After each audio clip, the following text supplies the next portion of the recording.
I want to begin by saying thank you to our community for the honor of serving as a member of the Glendale Unified School District Board of Education. And I want to thank my board colleagues for the privilege of serving as your board president for the second time during my tenure. I was appointed as your board president at the annual organization meeting held more than a year ago on April 9, 2024. And during that meeting, we celebrated two of our former board members for their legacy of public service, Ms. Jennifer Freeman and Ms. Nairina Abedian, who is here with us today.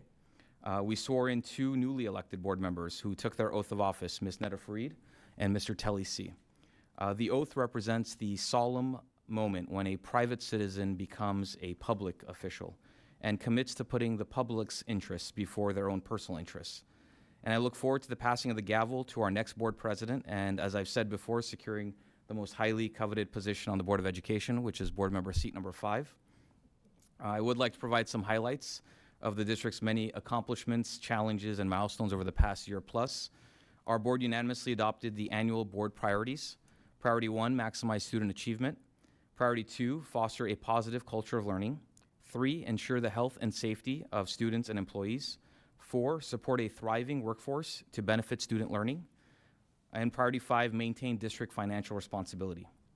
Universal transitional kindergarten, TK, was implemented, expanding public education for the school district's youngest learners. Full-day kindergarten was implemented, increasing invaluable instructional minutes for our students. Our before and after-school childcare programs expanded to meet our families' needs and serve more than 6,000 elementary school students. Arts and music education opportunities were bolstered thanks to the rollout of Prop 28 funding. Our community schools program expanded family and community engagement, learning time and opportunities, and integrated support services at Cerritos, Columbus, Jefferson, Mann, and Marshall. Our board unanimously approved feasibility studies to explore the potential of expanding our widely acclaimed dual language immersion DLI and world languages programs to include Western Armenian and Filipino Tagalog languages. Our board unanimously approved a new reading difficulty screener for kindergarten to second grade to proactively identify and provide student supports for reading delays, including dyslexia. Nutrition services distributed more than 4 million meals during the past school year through the Universal Meals Program. Verdugo Woodlands Elementary School was recognized with a 2025 California Distinguished School Award by the California Department of Education. The Hoover High School Early College Academy, ECA, in partnership with Glendale Community College, earned the prestigious California School Boards Association CSBA Golden Bell Award, which honors excellence in education and school board governance. Glendale High School celebrated the first graduating class of the Cloud Computing and Computer Science Academy, building on a growing STEAM pathway in our school district. The highly anticipated Monte Vista Elementary School classroom building opened its doors and provided our students with a new state-of-the-art learning facility on campus. Our Career and Technical Education CTE team officially launched the mobile makerspace at Cerritos Computer Science Immersion Magnet School and Edison Advanced Technology and Spanish Dual Immersion Magnet School. The innovative hands-on STEAM learning lab on wheels will benefit elementary school students across the school district next school year. Toll Middle School joined Wilson Middle School to become the second middle school with its very own Verizon Innovative Learning Lab, equipped with augmented reality, virtual reality, 3D printing, robotics, and much more. Our board held 2 student voice panels hosted by Clark Magnet High School and Hoover High School, providing us the opportunity to learn about the issues most important to our students directly from student panelists representing Clark, CV, Daly, Glendale, Hoover, and Verdugo Academy. I want to thank our Student Advisory Council, ASB leadership, and student panelists for helping us shape the future of our school district. I want to recognize our student board members for their leadership and dedication as valued members of our Board of Education and role models for our entire student body. Thank you to student board member Mr. Vahag Matavosian, and thank you to student board member Ms. Lily Tanosian. Our district significantly expanded stakeholder engagement opportunities. The Citizens Bond Oversight Committee, CBOC, recruited new members to provide independent oversight of Measure S bond-funded in construction and infrastructure expenditures. The School Facility Advisory Committee, SFAC, was reestablished to advise on facility needs and facility project recommendations. The Budget Committee was reestablished to advise on budget needs and budget priorities for the district. The Artificial Intelligence AI Advisory Committee was established to maximize the benefits of AI while safeguarding the welfare of our students. The African American Student Parent Council was launched to build community and address our students' and families' needs. We continued our long-standing partnership and collaboration with the Glendale Council PTA and PTA unit leadership across our school sites. And we continued our long-standing partnership and collaboration with the Glendale Educational Foundation and school site foundations across the district. Thank you to all of our stakeholders who volunteer, contribute, and support our school community's collective success. Our district strengthened collaboration with our labor partners and supported our valued teachers, support staff, administrators, and the rank and file members of our GUSD team. During the past school year, we reached historic wage agreements for the 2023-2024, 2024-2025, and 2025-2026 school years, while protecting one of Los Angeles County's leading employer-sponsored health benefits program, thanks to the efforts of our Health Benefits Committee. I want to thank the leadership teams and negotiation teams of the district administration, Glendale Teachers Association, GTA, California School Employees Association, CSEA, and Glendale Schools Management Association, GSMA, for your shared commitment to our entire school community. The district tackled significant challenges during the past school year. First, the budget. The district had to make challenging budget decisions in the face of cost increases, inflationary pressures, state and federal budget uncertainty, and the expiration of pandemic funds. Our board proactively and voluntarily ordered a fiscal health and risk analysis from California's Fiscal Crisis Management and Assistance Team, FCMAT, which provided a series of recommendations to strengthen the fiscal management practices at the district. We secured concentration grant funding for the first time in our school district's history, unlocking millions of new dollars to serve our students with the greatest needs. Our board unanimously adopted the $400 million plus 2025-2026 budget with a positive certification. Next, the Eaton fire and windstorms. Many of our students, families, and employees were impacted by the tragic events at the start of the new year. GUSD staff served as part of the City of Glendale Emergency Operations Center. Roosevelt and Cerritos were prepared as potential evacuation sites. Our board held a special meeting and unanimously adopted Emergency Resolution Number 11 to expedite urgent repairs. Facilities planning and maintenance cleaned campuses, removed debris, repaired damage, replaced HVAC filters, and deployed HEPA air purifiers. Nutrition services secured fresh food deliveries to address food spoilage due to power outages. Student support services helped us welcome many displaced students and families with open arms. Student wellness services mobilized to provide mental health support, food pantry access, clothing, backpacks, school supplies, and so much more. The emergency response was all hands on deck, and it represented the best of us in our community's time of need. Thank you to all of our public safety officials, and thank you to our superintendent, cabinet, and every member of our GUSD family who stepped up and supported each other. Next, federal immigration enforcement.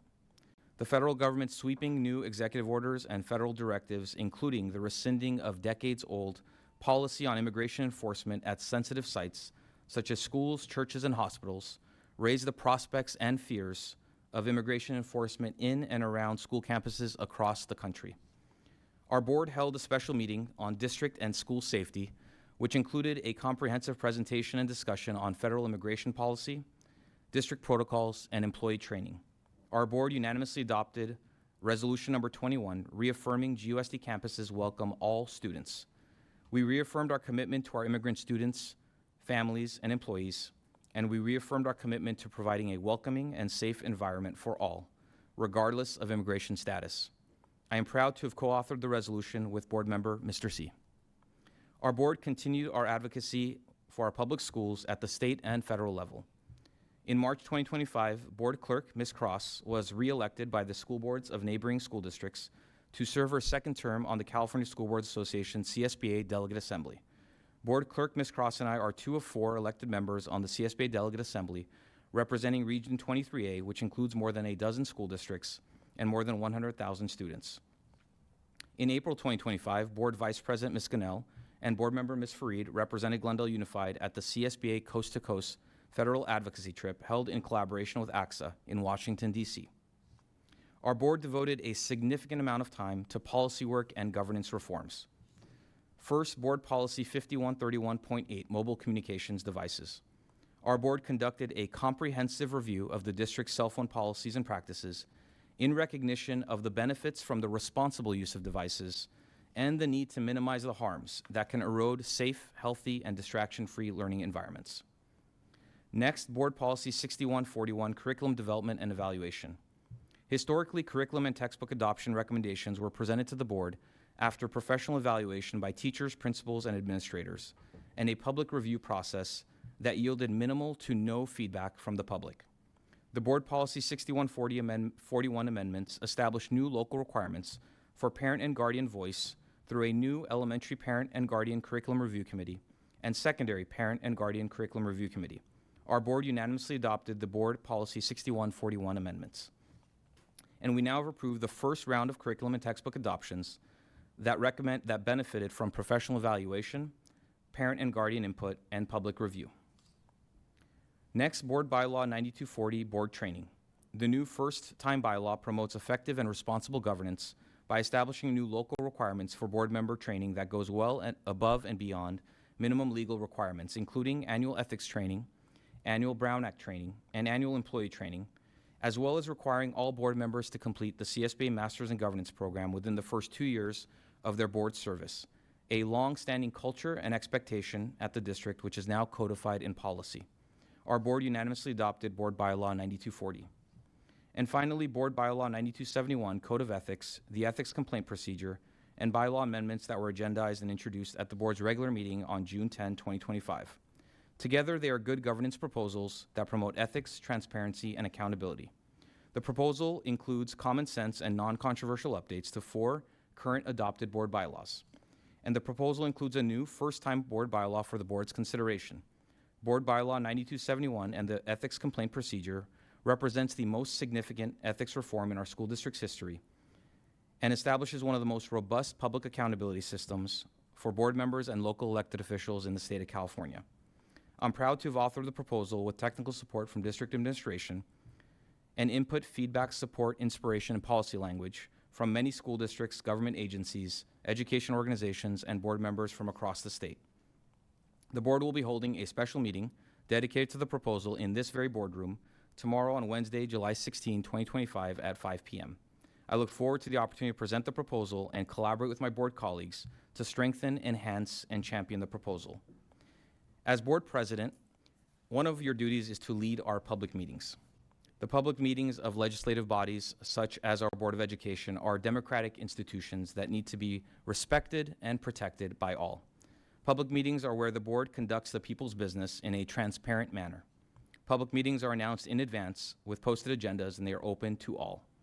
Public meetings are where the public has an opportunity to comment on what their public officials are doing in their name.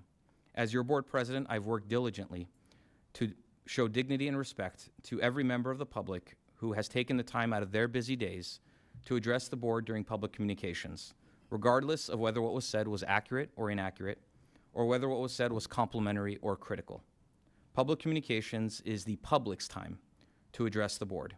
And during public communications, we as board members have one simple and singular job, and that is to listen. As your board president, I've worked diligently to show deference to my board colleagues by calling on my board colleagues to lead presentations, inviting my board colleagues to speak first on agenda items, and providing my board colleagues the ability to be as lengthy or as brief as they see fit in their own remarks. As your board president, I've worked diligently to empower our student board member by inviting our student board member to bring their own unique vision to the role and calling on our student board member to present the board's certificate of appreciation to the many young students who have led us in the Pledge of Allegiance at the start of our meetings, hoping that our student board member will inspire those young students standing at the podium to one day become the future leaders who will be sitting on this dais. I wish our next board president the strength, wisdom, and patience to successfully lead our school district to new heights in the coming school year. I would like to express my appreciation with some thank yous. First, thank you to my board colleagues and your families for all the time you devote to our district. Thank you to Superintendent Dr. Darnika Watson for your leadership and dedication at the helm. Thank you to Executive Assistant Ms. Phyllis Ishisaka for your unwavering commitment to our school district. Thank you to our cabinet members, Superintendent's office team, and ETIS team for all of your hard work throughout the school year and the extra time we know you all put in to support our board meetings. And a big thank you to all the students, families, and employees of the Glendale Unified School District. I want to thank my family and friends for all of their support as well, especially my parents, parents-in-law, sister, brother, sister-in-law, brother-in-law, and all of my nieces and nephews. I've had the honor of holding many titles in my lifetime: board president, board member, director, chair, commissioner, coach, etc. But there has been no greater title I've held than father and husband. I want to thank my three favorite people in this world for all the love, inspiration, and support they give me: my amazing wife, Susanna, my son, Rafi, and my daughter, Lori. I love you all immensely. On a personal note, I celebrated a major milestone in April of this year. I officially exited my 30s, and I turned 40 years old. Or as my son and daughter like to say, "Dad, you're old." And they'd probably be right. It has been a time of reflection on my life in public service. I've dedicated the better part of the past 2 decades to giving back to the community that has given me so much. Public service has been a calling and an opportunity to serve something much bigger than myself. And I want to encourage all of our students to pursue their passions and give back abundantly. I spent most of my 20s serving our community through nonprofit, volunteer, and civic work. I spent most of my 30s serving our public schools through the Board of Education. Over that decade, I went from being the youngest school board member elected at the age of 31 with jet black hair to the most senior member and youngest member of our current board with hard-earned gray hairs. Many of you have been reaching out and asking me about my plans for next year and beyond. First, I want to thank you for your words of kindness, generosity, and encouragement. As a proud lifelong resident of Glendale, proud product of our Glendale Public Schools, and proud GUSD parent, it has been the honor of a lifetime to serve as your board president and as a member of the Glendale Unified School District Board of Education. With a heavy heart and a heart full of gratitude, I would like to formally announce that I will not be seeking re-election to a third term on the Glendale Unified School District Board of Education or any other elected office in the upcoming 2026 election. I'm confident that my next decade will be defined by public service, as my last 2 decades have been, but it will be in new and different capacities. I'm excited to begin a new chapter, and I look forward to devoting more of my time to my beloved family who has been beside me throughout this amazing journey. Blessed are those who plant trees under whose shade they will never sit, and I've been blessed to serve you all. And I want to close with a brief story that will include some GUSD history and how life can come full circle. In 2010, 15 years ago now, I was introduced for the first time to a newly elected GUSD board member, Ms. Christine Walters, who was my classmate in the Glendale Chamber of Commerce's Leadership Glendale program class of 2011. In 2014, former board member Ms. Mary Boger had to step down from her role, and the board had to decide whether to pursue a special election or appointment process for her successor. The board wanted to appoint a member of the public who was willing to fulfill her remaining term and commit to not running for the seat in the upcoming 2015 election because they did not want that person to have a political advantage as the seated incumbent. After much consideration, I submitted my application and became one of 16 applicants for the potential appointment. I was excited about the idea of serving the public, but I was disinterested in the messy politics of elected office. So I thought this would be the perfect opportunity. I can do the work that I love, and then I can step away.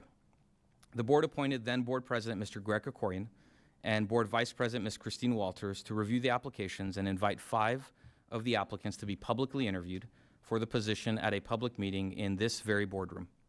The board ultimately selected and appointed Ms. Sandy Russell to fulfill Ms. Boger's remaining term. Ms. Walters approached me at the State of the Schools breakfast, and I remember the conversation like it was yesterday. "You need to run for this seat," she said. During the appointment process, I had made a commitment that I would not run for the seat in the next election, and I intended to keep my promise. In that 2015 election, Ms. Nairina Abedian was reelected, and my former teacher, Ms. Jennifer Freeman, was elected to her first term on the board. Ms. Walters would later announce that she would not be running for re-election in the next 2017 election. So Ms. Walters and I had a follow-up conversation, and this time my response to her would be different. My wife and I had made the fateful decision, with our first child on the way, that we would commit ourselves to serving the public schools that served me and that would serve our children. In 2017, I was honored to be elected to my first term, and I was honored to succeed Ms. Walters on the board. During that appointment interview, now more than a decade ago, Ms. Russell did something that made a strong impression on the board and a much younger me who was sitting in the audience where you all are now sitting today. Ms. Russell reaffirmed her commitment that she would not run for the seat in the next election by submitting a notarized sworn statement for the official record. So this evening, in honor of former board member Ms. Christine Walters, and in tribute to former board member Ms. Sandy Russell, I will now reaffirm my commitment that I will not run for re-election to a third term or any other elected office in the next election by humbly submitting my own notarized statement for the official record. I look forward to dedicating the next school year to fighting for what's good, what's right, and what's best for our students, and then welcoming my successor, who I hope will care about this work as much as I do. Thank you to the students, families, and employees of the Glendale Unified School District. It has truly been an honor. And that concludes my board president closing remarks. Thank you.